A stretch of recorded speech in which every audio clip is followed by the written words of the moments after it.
Hello and welcome to Black and Sober, the podcast.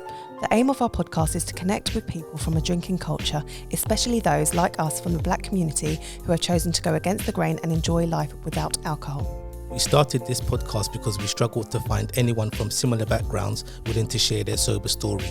We encourage others to take the plunge as we have and share their experiences with us. We would like to thank 12 Way Studios for allowing us to record our podcast here. They too believe in the cause and are willing to offer their support as we try to elevate our community and spread positivity. And welcome. This is really new to us because we're doing this online. We're going live. This is the first live episode that we're going to be doing. And today we have a special guest. We've got Peter Merrifield. And Peter, I'll get you to introduce yourself. And I've read that you're Chief Executive for Swim Enterprises. So if you could tell us a bit about that, because we'd like to know a lot more. And yeah, it sounds all great. So thank you for coming on. And yeah, go ahead, Peter. Hi, Peter. Thanks for coming on. You're welcome. Thank you both. My name's Peter Merrifield. I am 62 years of age. I say that because that will perhaps link into some of the conversations we're going to have around alcohol and our communities and our culture and so forth. So born in 1962, what you might call a baby boomer generation, parents from the Windrush generation, from Dominica to be specific, who came here, in the 50s and so forth, and, set up home in Hackney. So I'm a product of that generation. I've lived most of my life, if not all my life, certainly linked to Hackney. And I have 7 children. My oldest child is in her mid-40s, and my youngest is 17 and a half. That is, as I was kind of brought up to believe that, you're responsible for your children. I have 2 mothers of my children, so, very well connected and, morally based. I came from parents with very good morals, Excellent, and was brought up in a household where we were pushed, as my mum used to say, to speak the Queen's English. My mum was certainly of what might be considered to be of a middle-class background from the Caribbean. My dad, much more of a working-class background. So we had a really nice mix in terms of their aspirations for us. I've got, 4 other siblings, 2 older, 2 younger, and I have a half brother and half sister on my father's side. So brought up in what you might kind of consider to be a typical, Caribbean heritage family. Do you want to know a little bit more about my early years, formative years? Yes, please. Do you want me to talk a little bit about? So that's fine, Peter. Yeah. So if you could just go back to you kind of briefly spoke about your childhood. So if you could just let us know what it was like growing up in Hackney at the time, and what your first experiences was with alcohol. Yeah. Right. Okay. As I say, I am a baby boomer. I was born in an area back then was increasing numbers of Black people coming from the Caribbean to come and help the so-called motherland, in its crisis after the Second World War. So all of the public sector jobs people in my family did, things around uncles in the railways, the NHS, other public sector jobs, the underground. These were all roles that I had uncles or aunts who all worked in. I remember my my area was in a state of transition because by the time the 70s was coming, so by the time I was, sort of 10, you was beginning to get the white flight, right, of working class white people beginning to leave the area, right, because you had this influx of, in quotes, foreigners, and the white working class tended to move to the suburbs. So a lot of Right. people was moving from Hackney to places like Barking and Dagenham, Chingford, Mm. further out from East London areas. And they were moving out where it was much more white still at that point, while more black people were coming into my area. So I was in an era of flux, Mm. and it was interesting because whilst that was happening, my parents were very open culturally, right? So my parents had both black and white friends. They had good people, who came to the house. And the one thing that was absolutely clear looking back was everybody drank. Mm. Yeah. The one common denominator was everybody drank. My parents were very social people, right? So we grew up in a very tightly knit family in the sense of uncles and aunts. We kind of rotated constantly, year in, year out, around the same set of aunts and uncles. Either we were going to their house or they were coming to our house. And the one thing that I can always remember, a couple of things that I can remember in my formative years was you had to have food. Three things. You had to have food, you had to have music, and you had to have alcohol. Yeah. Yeah. These were musts. Hmm. You didn't go to anybody's house uh, with any one of those three things missing. Yeah. It'd be So really that, noticeable if one of those three Yeah. things it were would be missing. extremely no, and it would be very odd. I Yeah. remember that, and I remember my dad, and I remember this absolute commitment to not running out of alcohol. Mm. Whatever else happened in the evening, Yeah. made sure there was a flow of alcohol. And I remember my dad would always say things like if there were signs that the alcohol was running out, he would send me or he would send one of my sisters or somebody would have to go to the off license round the corner to get some more cockspur. To get a top up. Yeah. Yeah. Yeah, to get a top up because it was like an unspoken respect thing that you weren't seen to run out of alcohol. Hmm. Yeah. Yeah. So Yeah. I remember seeing that and thinking, this is what life is like as you start to grow and get older and socialize and bring people around. You must have alcohol as a lubricant. Mm. And I also remember in my formative years watching my uncles engaging in deep political discussions, fueled by alcohol. Yeah. Whilst they're playing the dominoes or the Ludo. Right, right, absolutely Yeah. fueled. Yeah. So they would be talking about politics that they left back home, Mm. or they'd be talking about politics in the realms of being in a foreign land, right, and observing what was going on back home and comparing it to what life was like when they were growing up before they left Dominica to come to England. So as a child, there was this fusion of debate, reasoning, Mm. politics, all lubricated by liquor. Yes. Yes. So naturally, when I felt that I had come of age, the first thing I thought you had to do is you had to drink. Yeah, of course. Yeah.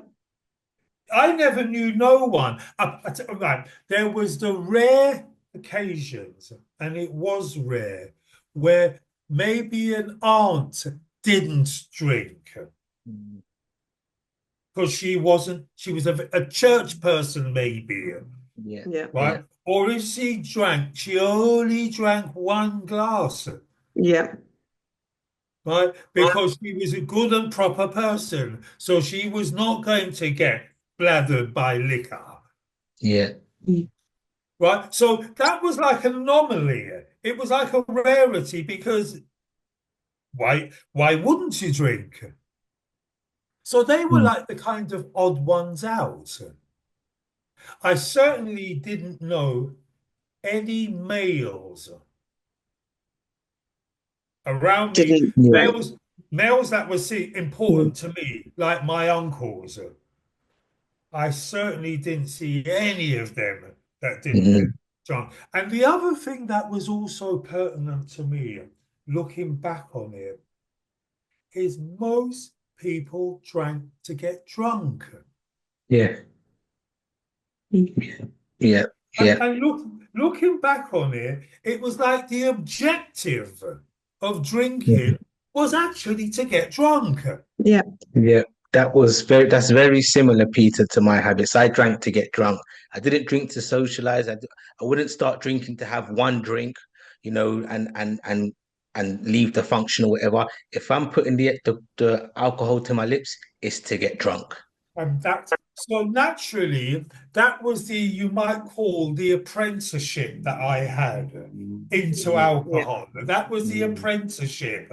And Mm. what happened with me is when I took my first drink, I remember two things that Sorry, were Peter. Sorry, Peter. What age was you when you took your first drink? so I took my first drink probably around 12 to 11 to 12. Hmm. When I consciously took my Yes. first I drink. was gonna say, yeah, leading up to that, did you have the odd sip here and Yeah, there in your yeah. younger So years, there would have Christmas been the odd sip, celebrations? right? And then I never forget, that coming of age Mm. when you can have a drink in front of your parents. Mm. Yes. When I could have a drink next to my dad, I thought I've arrived. Hmm. Mhm. If my dad is sanctioning and saying it's okay, son, you too can join us, I felt like I've just arrived. I That's your I felt unique. very similar to that because my dad was a drinker, so I thought, Yeah, right, yeah, I've made it. that's like the It, eureka moment. it Yeah. is. It is. And so I remember I I I took a drink and I remember and so I had those first little introductions that was never sufficient enough for me for it to be in any way harmful at that stage. But I can remember very early on, by the time I had got to the age of about 14, I remember getting drunk. So that was the first experience of being what I now know to be drunk. Mm. And having to be carried home by an So, older guy. so at this age, Peter, sorry to interrupt. Yeah, At this yeah. age, can I ask two questions? First question was, what sort of alcohol was you drinking? Was it the Guinness, the Dragon Stout, or was it spirits? Right, right. So very good question. So back in the day, and this is how far back this goes, and I am older than both of you, so I'm not sure if you'll ever remember this drink, Yeah. Yeah. right? But you used to have this thing called Party 4 and Party 7. And Right. they were big cans, right? They were like a can of beer, but they were bigger ones, and they had 4 pints in it and 7 pints in it. And they were made by a company called Watney's back then. Right. Watney's Brewery. So we're talking about the 70s. And you had another drink called Long Life. Right. Long Mhm. life beer. Now, any West Indian person back then will tell you you had Mackerson, you had Right. Cream Label, Hmm. you had Watney's Partney 7, and you had Long Life. So they were the beers of the 70s. Right. You then had other drinks like Cherry B, Yeah, Oh yeah, yeah, we know. I'm familiar Baby with that. Sham, Yes, yeah. right? Martini, Mm, Cinzano. Mhm. mm, So they were my formative drinks because they were the drinks of the 70s. right. You then had the spirits, which were things like Johnny Walker, Mm, Black Label. These were Scottish whiskies. yeah, But you had whiskey. It was just called whiskey.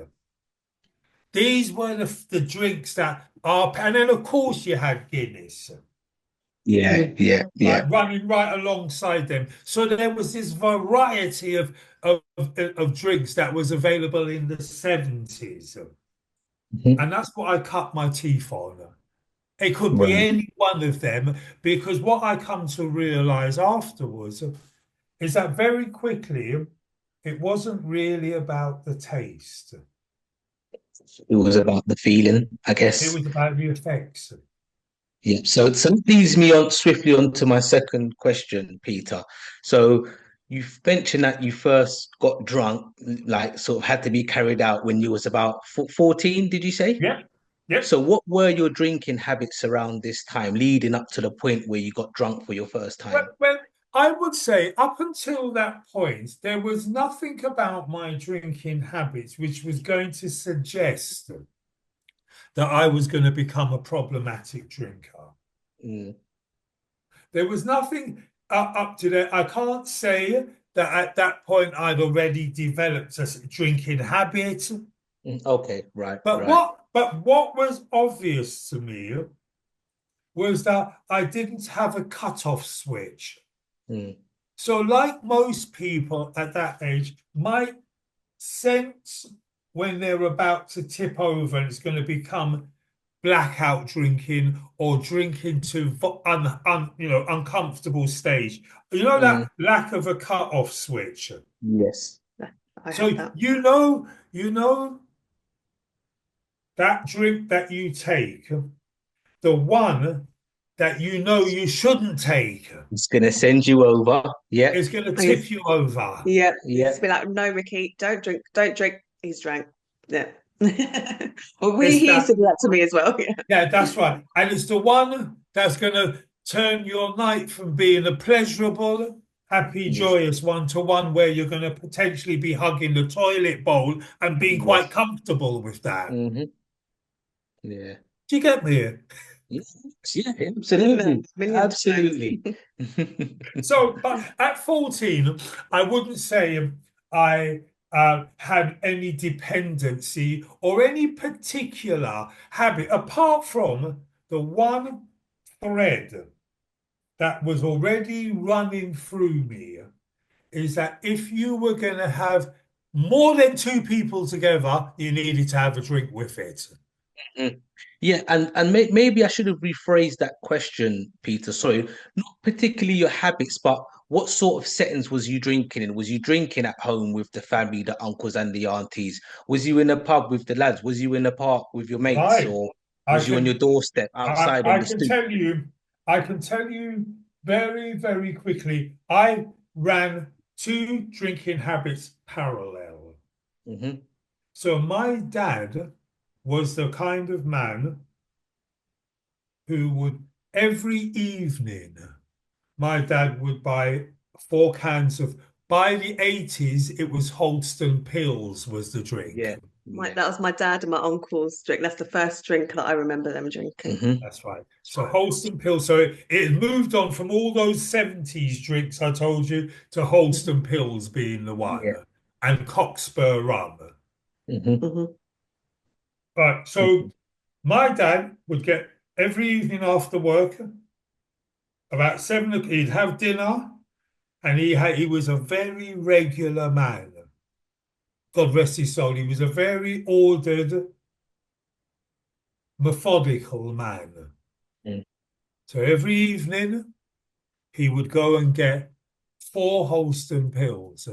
Or he would send me to the off license to get 4 Holston pills. And he would always say, get one for yourself.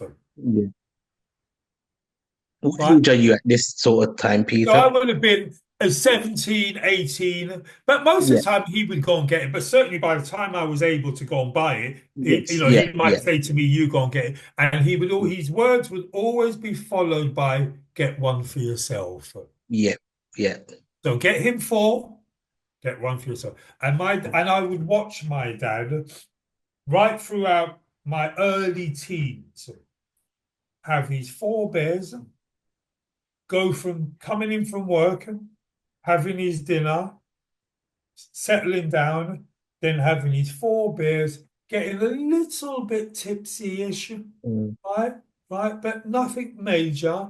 And about 10 o'clock at night, he would go downstairs, lock his front door. hmm. Right, so the house is shut now, right, Yeah. and you get ready for bed. My Yeah. mum, it was very interesting because my mum used to be a drinker, and my mum was able to just stop just like that. She decided she didn't like the effects when she would Hmm. get drunk. And so looking back on it, she must have been in her late 30s then, because Hmm. I remember them coming in from aunts and uncles, and they'd both be all like wobbly. So they must have been in Yeah. their early 30s then, Yeah. and then they have to get up the stairs, and we'd watch them, and then Hmm. and then one day my mum said, you know what, I don't like the effects of this drinking, so she just packed in. My dad was never able to do that, Hmm. right? And so I had that drinking culture going on at home with my dad. And I Yes. might go and get a couple more beers afterwards, and we would sit down. And then I had this very, very separate one, which is that I was in Hackney, and I had by that time we there were pubs. We were beginning to go to pubs. My dad was never a pub man. Once in Much a like, while, I much heard him like go myself. to a pub, but he drank Hmm. at home. Hmm. But then I started going to pubs, both black and white pubs in East London. Mm. And then I saw a whole new world out there. A whole world which was not only drinking, but there was drugs, there was all kinds of things going on. And I found all of that attractive. And of course, people were really drinking hard. Mm. And then you were going on to clubs, and you were going on to this, and you're not coming home till 7, 8 in the morning, and Yeah. all of that kind of stuff. So I had that drinking world taking off in the early 80s, and I had the other one at home. So you might say by the time I was certainly 20, alcohol was a fundamental part of my life. Okay, so Fundamental. argument now, right? Okay, so we covered sort of your adolescent years and your teenagers and sort of your early 20s. So when would you say alcohol started to become a problem, or you started to think, there could be an issue here? I think for me, my first real niggles, you might say, with alcohol was when I got my first drink driving ban. What age was you at this point So here I now, would have Peter? been, so I had started out on a career as a building surveyor then, right? Hmm. And I needed my car to travel around to different sites and so Hmm. on and so forth. And I remember I got a company car. So I must have been, yeah, in my mid-20s now. Yeah, yeah. And I remember back in those days, the pubs used to open at 11 right in the morning till and close again at 2, Hmm. and then open again later on at 5 or 7 or whatever it was back in those early 80s. Yeah. And I remember I'd be going out on my rounds, and I'd have this kind of thought in my mind that a quick half a lager will just help kind of make things a bit smoother, and I can Yeah, keep you get on going. with. For the day. Yeah. Yeah. So I would hop into the pub for a quick half out on my rounds. So you're Mm, talking about 11 in the morning, 12. mm. And then I remember starting to think to myself, by the time I get back to the office, 3, I'd be thinking a lot about when next I'm going to have another drink. Yeah. So I remember, soon as I get out of work, I'll get to the off license. And then fast forward, a year in of this new car and this job and that lot. And I remember going out in an evening, and I'll tell you when it was. I can be even more specific. I remember the guys that I worked with, right, on a Friday would go out to the pub, right? As you do, And as you do. yeah, yeah, as you do. And they would leave their cars at home. Hmm. And I remember part of me would think, well, I'm only going to have a couple in each. So actually, I should be all right to drive. And it was a bit of a warped relationship, right? And I remember driving my car whilst drinking and then getting stopped and getting my very first ban. When you say driving whilst drinking, you mean you had the drink in the car with you? Well, no, but I have got situations of that later on, right? Right, right. But I mean, no. So I park the car up, go to the pub, come out, and Yeah. then go And driving. then, yeah, And yeah, and sorry, then yeah. I got no, it's fine. I got stops, and they breathalyzed me, and of course I was over the limit, and I got my first drink driving ban. And I Did it have remember, any effect? Sorry, did it have any effect on your job at all? Or well, I'm just going to come to that. And then my employer said, "Okay, Peter, it can happen. In the meantime, while you're on this ban, you can use a cycle to get around your sites. We'll keep you, but you're gonna have to ride around your sites mm, and stuff like that." And I thought, okay, fair enough. 12 months later, I got my license back, and I repeated the same thing again and got another ban. wow, yeah, This time, 18 months ban. Like a year later or something after having my license back.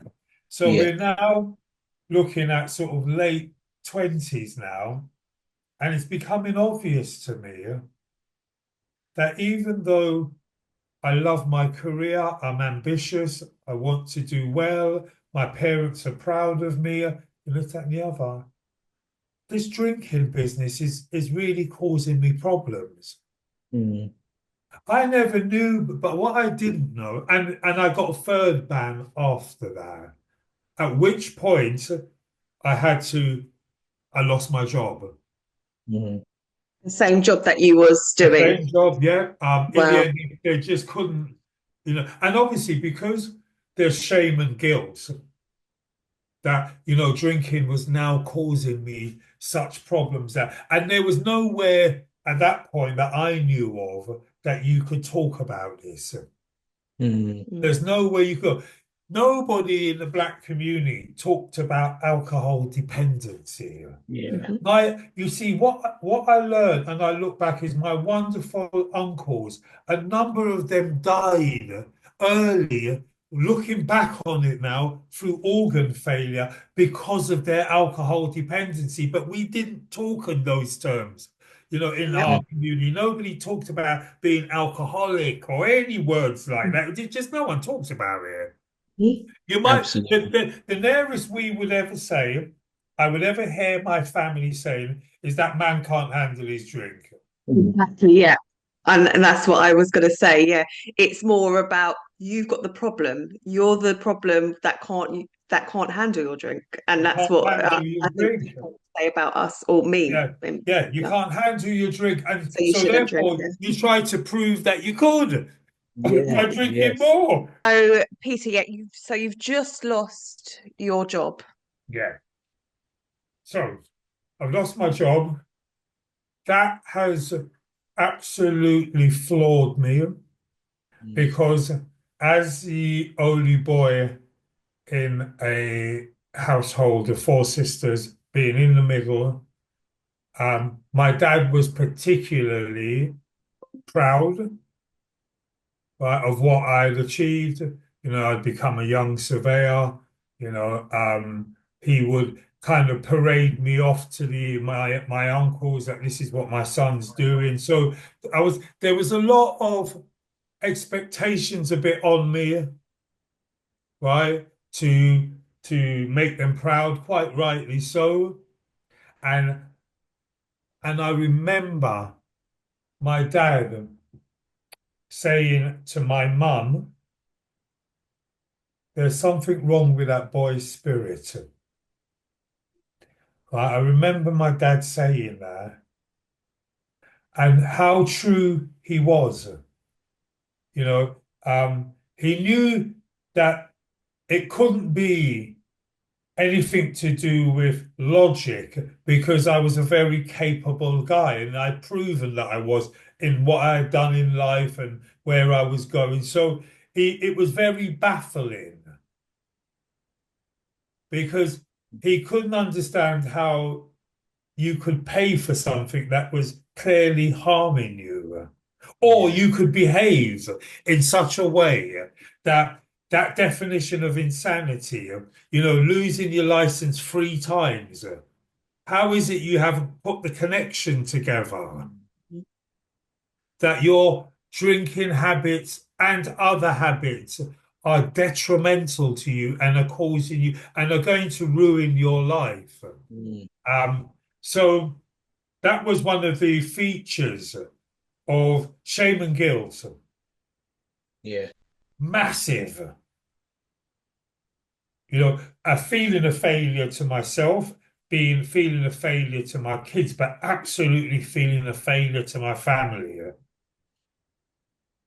Mm. Had you had kids at this point? Yes. So at that point, I'd had two. My first child had been born, Leanne, and things started to creep up when she was first born, but it was still very manageable. And then my Mm. second one coming, it was at that point, by early 90s, Mm. Mm. that it really started to unravel. Mm. Okay. Okay, and so how did you come to stop drinking? Well, there was a journey before that happened, I can tell you now. So, Let's go into that. Yes, please. yeah, well, but by that time, having what felt like lost everything, including self-confidence, self-esteem, self-worth, a social position, social standing, respect. Having felt like I had lost all those things, I kind of gave up for a long while. And actually, subconsciously, not consciously, kind of accepted my lot. Sorry, when you say you gave up, you mean you gave up all will and all hope, or you gave Yeah, up I gave alcohol? up. I gave up trying to be seen to be doing the right thing. Hmm. I kind of gave in to what had become at that point an addiction now. Mhm. Um, I gave up really trying to fight it. Hmm. I came to more of a conclusion that I'll try and live with it Yes. Mm. rather than live without it. Hmm. Because what I now know is that by that time, drinking had become so entrenched in my way of life that it was difficult to think about what life would be like without it, even Yes. if it was obvious what damage it was doing. It's that strange paradox, right, of alcohol dependency or alcoholism, is that you're damned if you do and you're damned if you don't, or at least it feels like that. Mhm. A really strange one where, it's evident that your life is off track alcohol is a problem to you, but doing something about it can sometimes so insurmountable. And by that time, everything I did was associated with alcohol. Yes. Yeah. So if you think about it, you're talking about in order to really stop it, because moderating was Hmm. never going to be an option for somebody No, like no. me. Yeah. Like you said, I drank to get drunk. Hmm. My body had only got used to it. Being drunk was my normal disposition, Right. even though I didn't look like I was drunk. Right. I'd consumed enough to be drunk, Mm. and I fought like a drunk person. I Mm. acted like a drunk person, even though I may not have been falling all around the place. My ability Mm.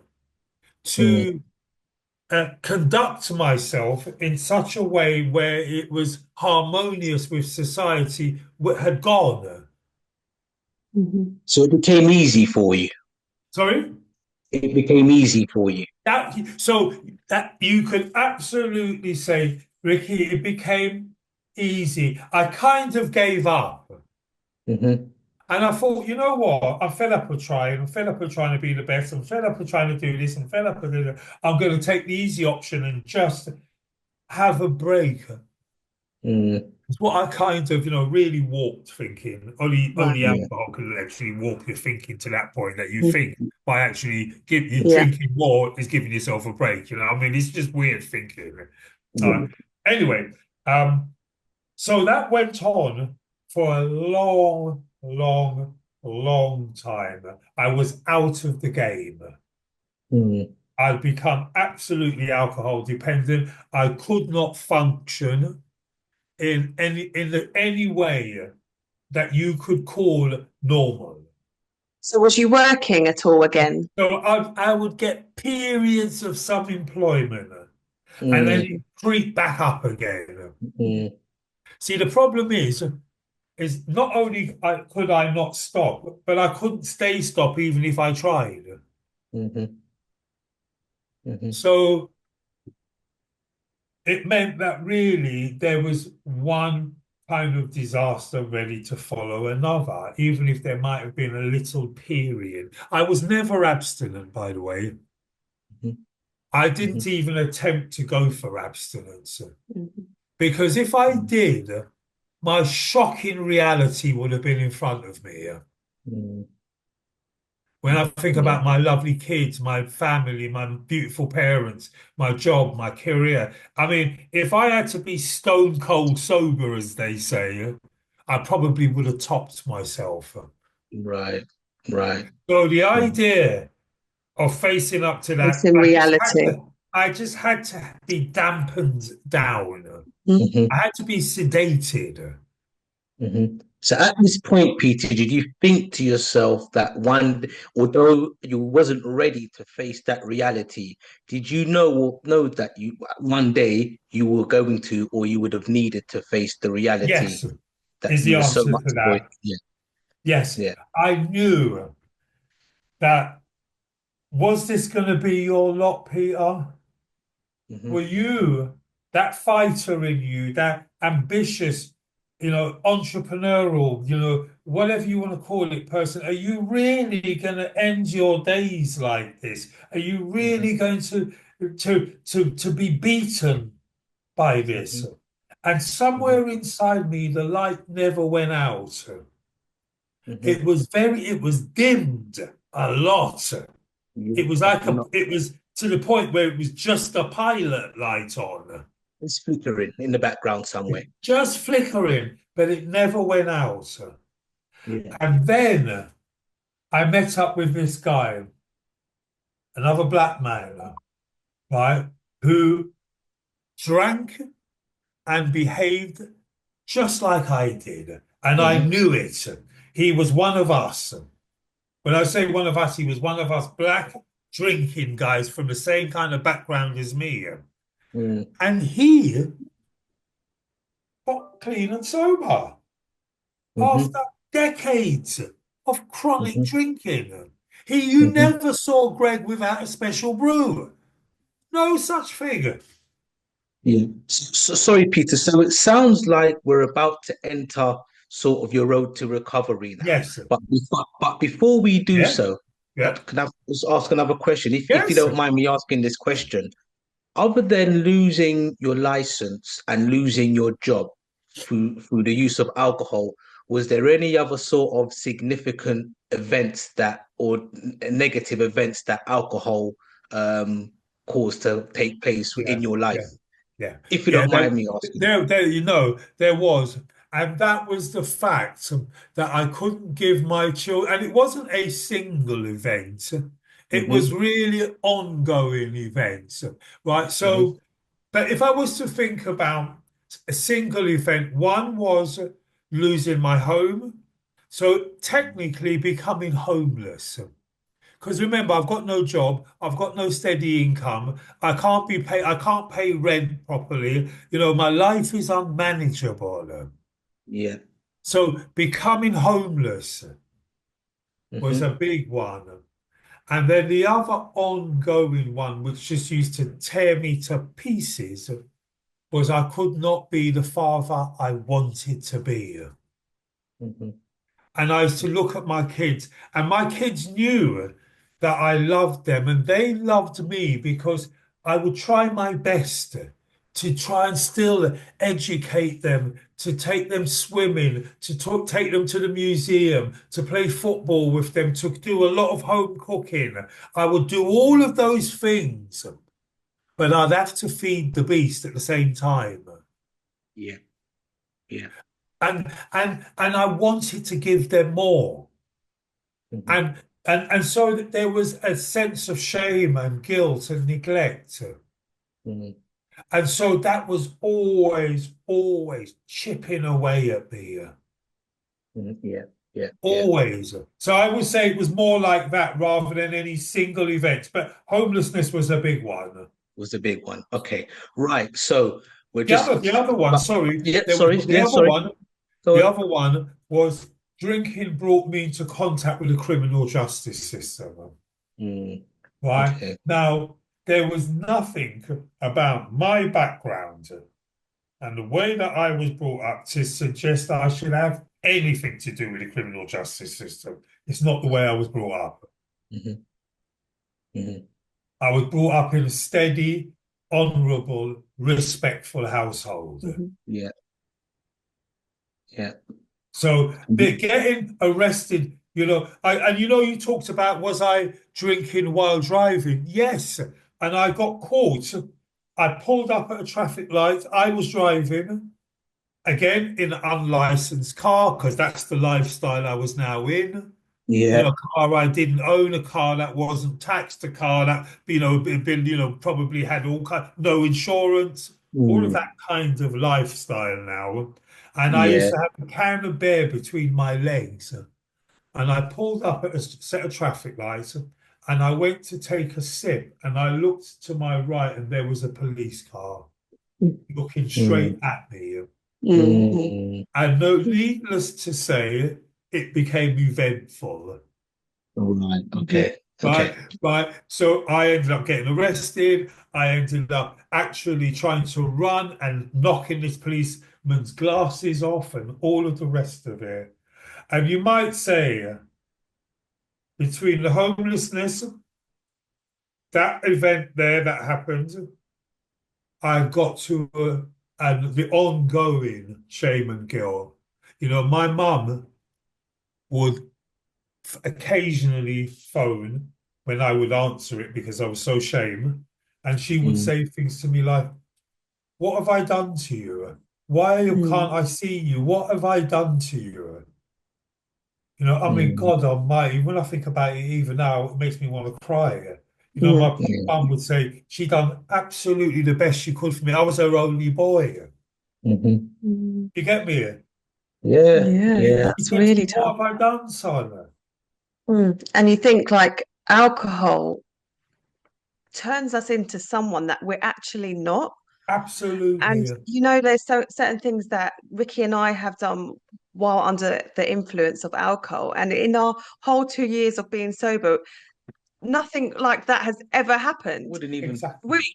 It wouldn't even come into our brains to do something That's like exactly the mistakes that we've made under the influence. And it's crazy the way it can totally change your brain pattern and make you do 100%. things that you I'm would not. such a different man to the man that I was just over 19 years ago. Right? God Almighty, I'm the man that my parents brought me up to be. yeah, yeah, I'm yeah. a moderate kind of guy. I'm quite an ordinary guy. I'm respectful. My parents were honourable people, and that's how they brought us up. So, sorry, Peter. So Yeah, before we touch on sort of the person you are now, that you've made the on the road to recovery to be yeah, sober, we were just touching on what your road to recovery looked like. yes, You met this gentleman that was yeah, exactly like you, and he'd yeah. got That's himself right. together. Let take me through that journey. Take us Yeah, through that journey, please. absolutely. So this guy's name is Greg. I will just call him Greg. Yeah. And there was a group of us, about 6 black men, who Hmm. all drank together, all took drugs. We all did all kinds of things to survive, Hmm. right? And Greg was one of us.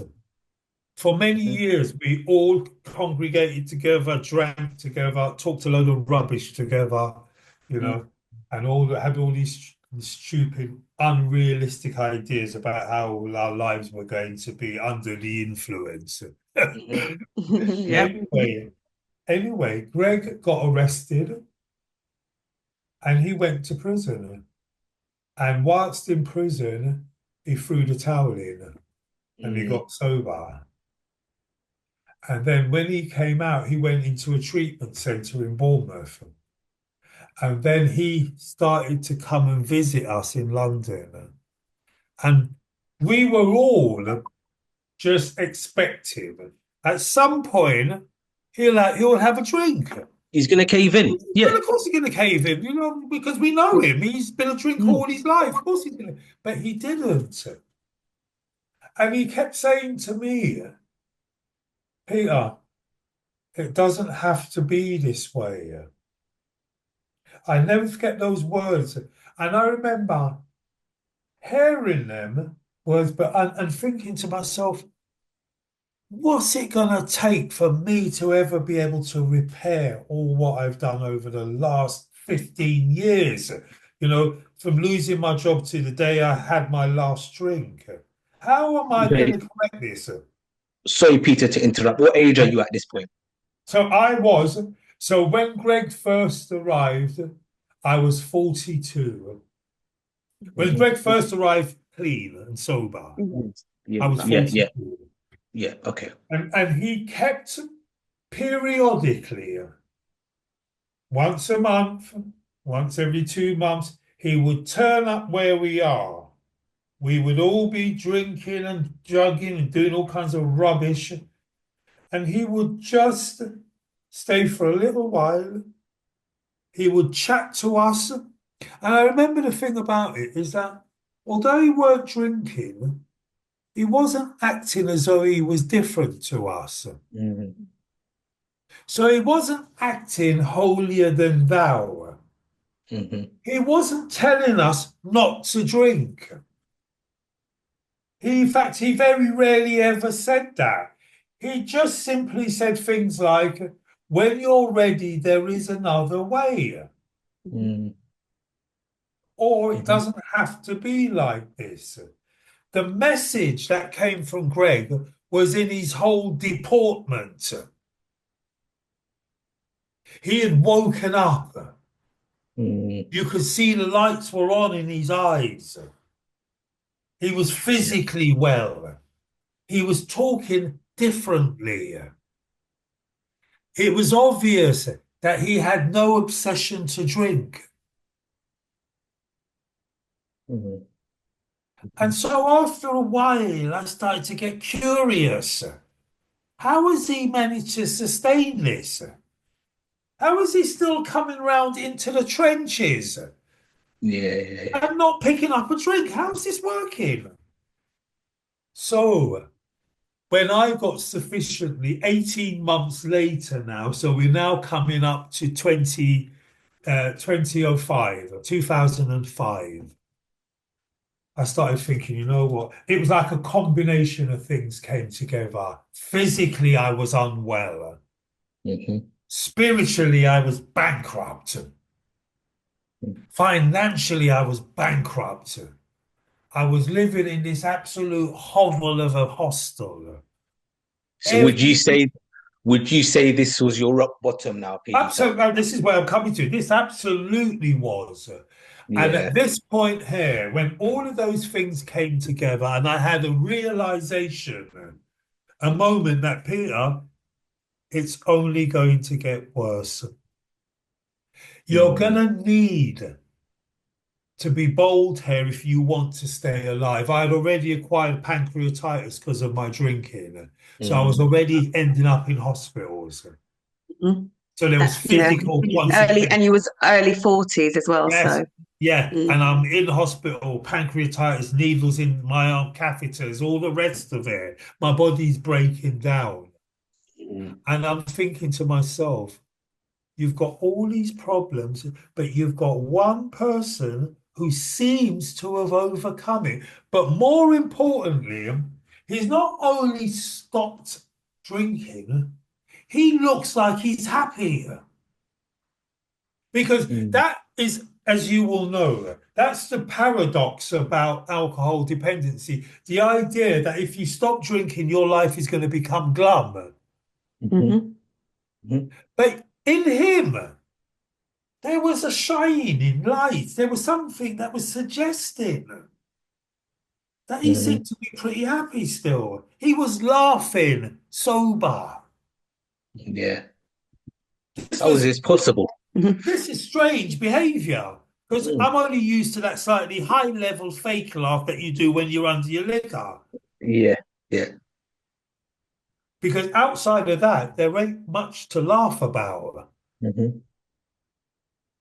But he was laughing. And so I had what I like to call a perfect storm of that moment of clarity, my rock bottom, and some evidence from somebody I trust and know that life can be different. And so I embarked on the first flicker of recovery. So I wanted to go where Greg was. I wanted to go and get what he got.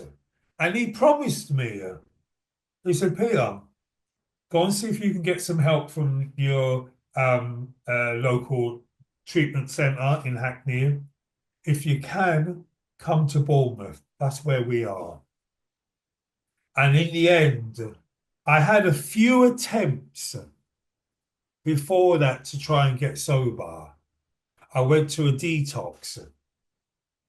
And the strange thing about him is I went to a detox in East London. I checked myself in. The minute I found out that after a week you could go out for a couple of hours between 3 o'clock and 5 o'clock, I went out and I was at the off license. Mm. So Hmm. it's the strange definition of insanity.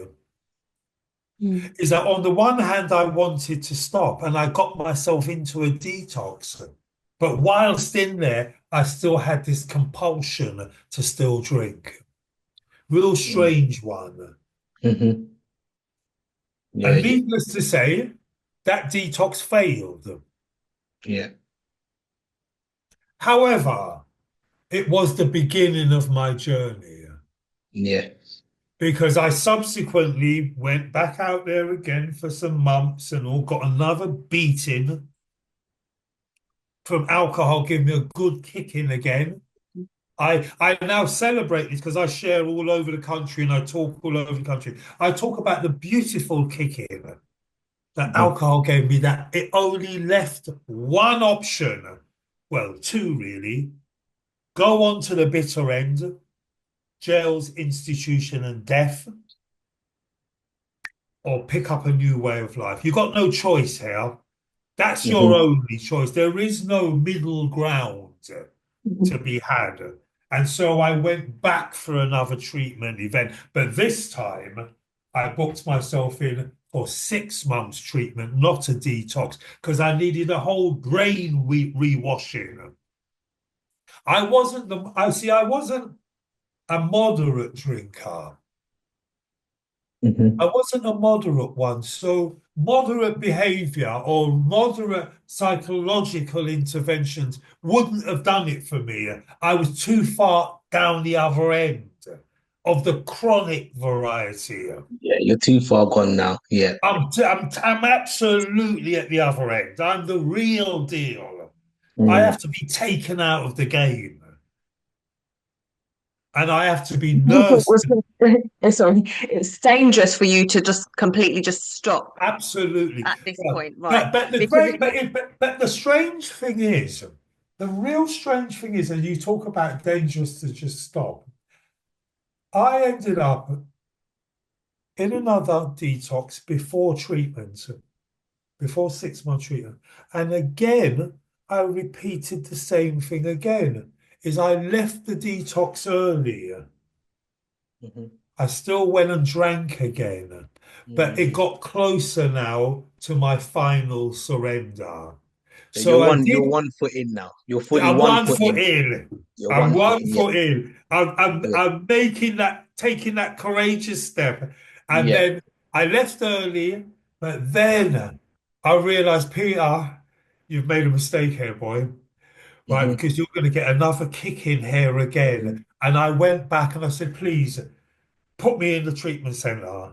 And she said to me, Hmm. are you seriously ready? I said, I'll never forget the woman's name. Her name was Suzanne Watts. She was a care manager in social services. And she said to me, are you seriously ready this time? Because this is your second, you've had 2 attempts.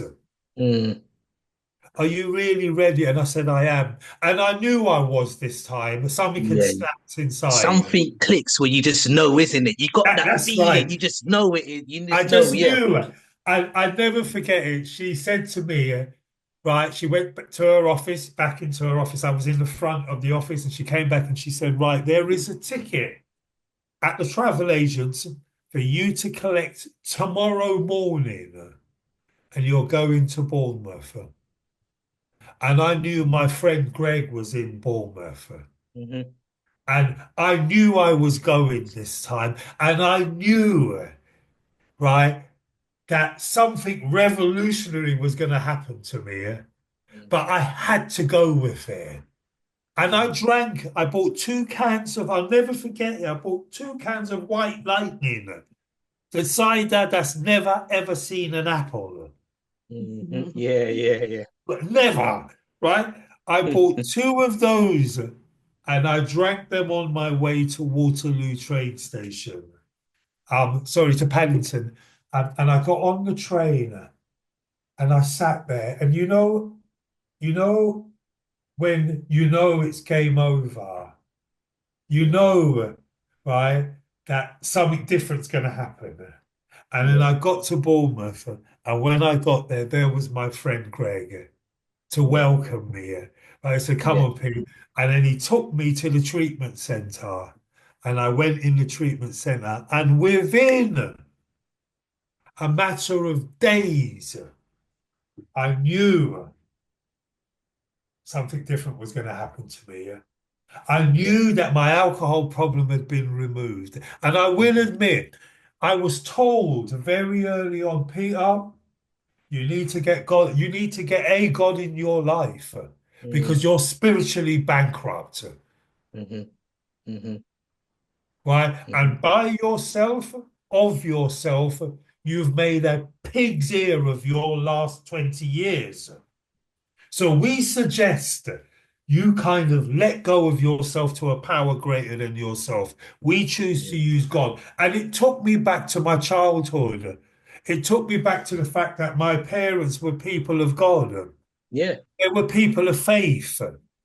I remember my mum used to say, don't worry because God will provide. I remember those sayings now when I was a child growing up. I remember then that my parents had belief, they had courage, they had difficult times, and they had to have faith. As black people in England back in those days, you had to have. So I just reconnected Yeah. with what I'd let Amazing. go of for You, decades. yeah, And you get back. and so this is now the last time you had your drink, and this is your journey to sobriety, your And this is sobriety my journey, journey to sobriety. where it started, right? And so can I just ask, because we're running out of time, Yes, we are. how many years sober are you now, or how long has I it been? celebrated 19 years on January the 6th, Amazing. 19 years. 2025. 19 years Amazing. unbroken. I'm as Excellent. happy as I could ever be. In fact, I get happier every day. Every And day, I yeah. will round off on this. You talked about swim, right? Hmm. So, as a result of that man, Greg, who carried, Would you say Greg saved your life, Peter? without a shadow of a doubt, Mm. That's beautiful. he said, not mine, he brought five of us in, All five of black you. men. And Mm. four of them are still clean and sober from 2005 to this day. People Hats off to celebrating Greg. Yep. 19, 20 Uh, years. yeah. Hats off to Greg and your other five friends that Absolutely. has. And You all. Yeah. we're all absolutely recovering. And as a result of what Greg had done for us, that unbeknown to us, that he was doing his spiritual work, which was to carry the message of sobriety to suffering men Yeah. who didn't know no way out. We never saw anybody get sober. Mhm. We never heard anybody use the word sober. Mhm. We didn't hear Yeah. people use words like recovery. Yeah. We didn't hear people admit to a problem. Mm. Mhm. So when I got sober, and I then learned that for my sobriety to keep what I've got, I must give it away. I started to look around me and think, how can I replicate what Greg did for you, Peter? And I looked Mm. around Hackney and I looked at how many black men and women I saw walking up and down the street who were once like me, who were like I was once like them. And I thought, who's talking to them?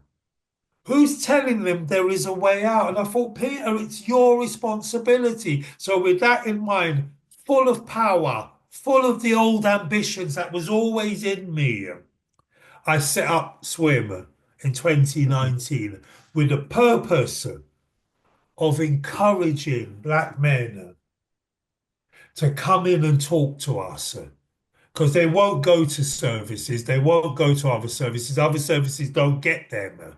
I thought you get them, you're one of them. You've been on Mhm. that journey. So, by the grace of God, me and my daughters went out and pitched up in Stoke Newington and started doing pop-up stands and outreach and started going to the spots that were unfashionable, the spots where black, just like what Greg did. Mm. Just like what Greg did, we went out and found them. And then That is I put together a service. Used my own money to rent some space. Let me tell you wow. where we are now. That Please was Yes, do. please do. Please do. so.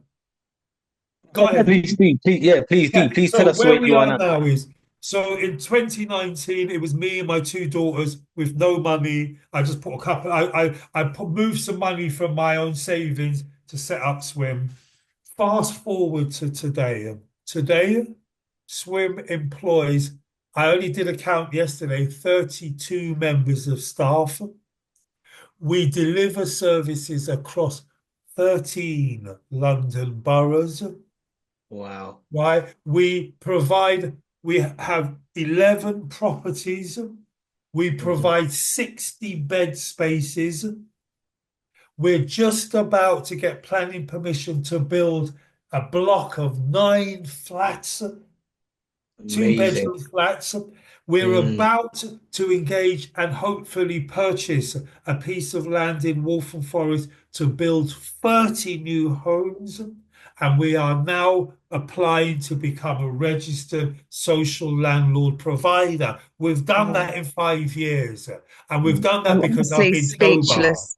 Just to round up, we've built this absolutely wonderful organization. We celebrated 5 years on Friday, and Natasha can send you some of the links to what a beautiful, wonderful day. We've got a beautiful Black-led organization really looking at working with those people in our communities, right, that have got nowhere to talk about what we're doing today. They don't know how to recover. They have doors shut in their faces everywhere they go. We have created a service that is totally tailored to encourage. And I tell you what, we've had men, right, come in and talking and crying and sharing and reasoning, right, with each other, talking about their traumas and what's led to their drinking. And, it's unbelievable. If you get a chance, I urge you to have a look at our website. Have you got our website address? Yes. Please share it. Yeah, Peter, I've got anyway. it. I've got it anyway. Can you Yeah. share it for the Yeah, can you audience? just let us know where to find you and where people can find you and your Instagram handle. Okay, so our website is swimenterprises.com and Lovely. So Instagram at is swim Enterprises. _enterprises. So that's where people can find you. Lovely. We'll put this all in the information for the podcast anyway for this episode. My final question, Peter. Yep. Why swim? What does that mean? I will tell you, swim came about as of a conversation I had with my son about what can we call this new organization. And my son said to me, Dad, well, what's the purpose of it? And he said, isn't it support when it matters? And I thought, just an yes, acronym. Yeah, support that's when the it one. matters. So that's Love our it. organization, support when it matters, and the acronym is SWIM. Right. Okay. Absolutely. And Yep, exactly. I've got my final question, Peter, to you is what does sobriety mean to you? Sobriety means primarily usefulness to others. Yeah. That's what it means to me. It starts with how useful can I be to others? Because it's in doing so that I receive, see, not the other way round. It's through the giving that one receives. And what I've learned is that in my sobriety is if I always focus on how much can I do, even falteringly, even humbly, then I will always be filled with gratitude. That's been my experience. That's what I've been told I must look to do to maintain a happy emotional sobriety, because that's the ultimate goal. Emotional sobriety. Excellent, Peter. Thank you. Thank you so much for sharing with us today. It's like literally been such an eye-opener. It's been amazing. Thank you for listening. If you would like to share your sober journey with us, please send us a DM via our Instagram page at Black Sober Pod. We would really love to hear from you. Take care and stay tuned.